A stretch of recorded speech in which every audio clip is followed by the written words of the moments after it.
Hey guys, Terry here. Hey, I'm getting a little bit more comfortable with my English paper piecing project. I'm starting my second block for month 2.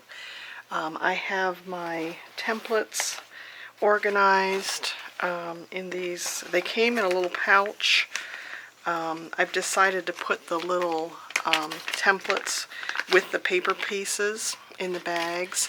Another handy thing that I did was I added the little these little pieces that are little grips for the bottoms of the templates. So I've put 2 to 3 of those on each little template, and that just grips when you've got it on the fabric and you're trimming around the pieces. And I like this Sewline glue stick. That's working well. I had tried a liquid glue and I didn't like it as well as this glue stick. You twist it and the little glue comes out, and there's refill cartridges for that. This one's lasting really long. I've made 3 of the diamonds so far and still working my way through that glue stick. I'm using the 28mm little Fiskars cutter, and that's working well. And yeah, the first 3 have come along really well. This was block 1 from month 1. This was block 2 from month 1. And then when we were in class, I started this one and then have been working on it in the evenings. And they're turned out really cute. So this was month 2, block 1. And then I'm starting to cut block 2 for month 2. So it's amazing how much fabric they give you. If you do mess up, you can make some more. And then I think I will continue to keep using the template pieces and kind of make my own design and quilts. So it's been really fun to do. And the fabrics from Tula Pink, it's just gorgeous. The fabrics are so fun. So this month 2 has kind of been some pinky colors. I'll show you again the what the quilt looks like. It's very colorful. So we'll continue for a year. Right now we're finishing up month 2, and I'm really liking it. So it's got the steps here in the book, and you just grab your template, and it tells you how many to make, and it tells you which fabric to use.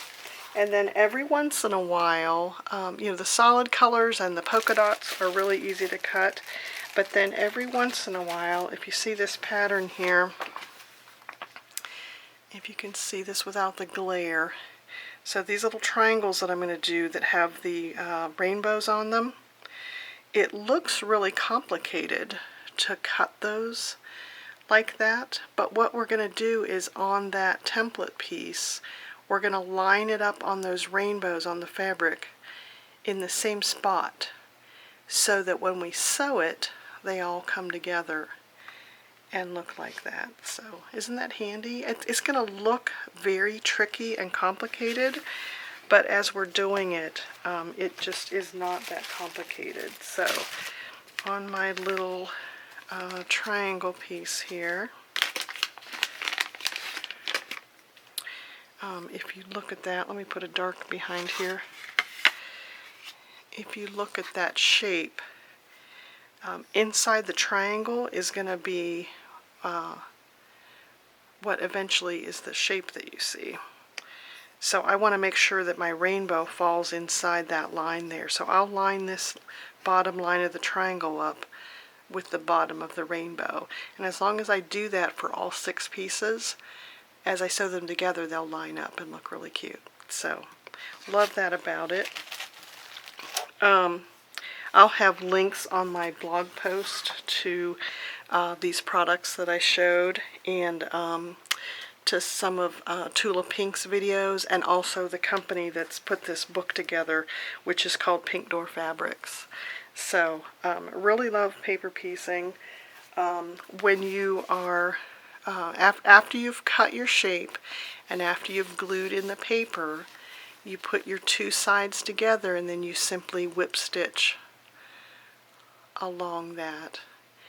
And you're just threading your fine needle through there so that when they're together it comes out looking like that. So it's just a way to hand stitch a quilt so you can take it with you on the go, do it in front of the television.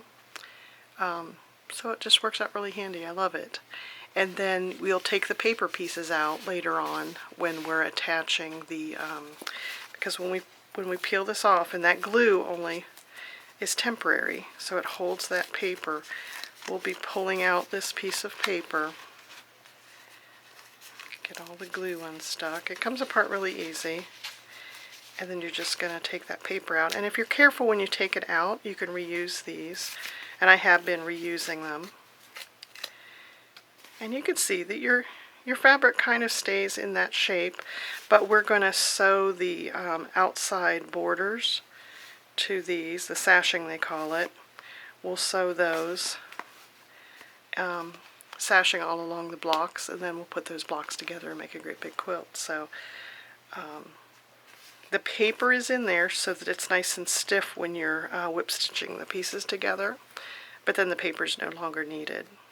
So, hey, I finally got to the point on the second month, the second block, that my Sewline glue pen needed refilled, so I thought I'd show you how to do it.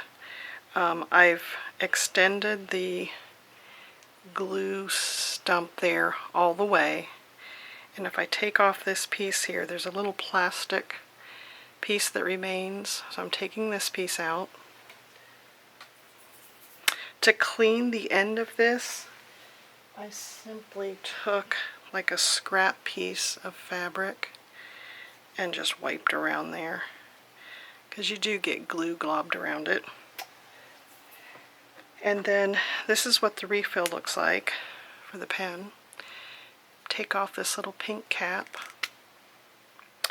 and if you notice there's a gray ending piece there. This is just going to go onto that plastic piece. Okay, and then if I just wiggle this, this comes off, and then I can wind this back down into my pen. I'm just turning it, and it's going all the way down. So you can see there's a lot of glue. There's a lot of glue in there, so. And then replace it with the cap, and you're ready for another day. So it's a really fun project. So like I said, I'll have links to the products, and I'll keep showing our progress and how it's coming along. So thanks for watching, and I hope you have a great week. Bye guys.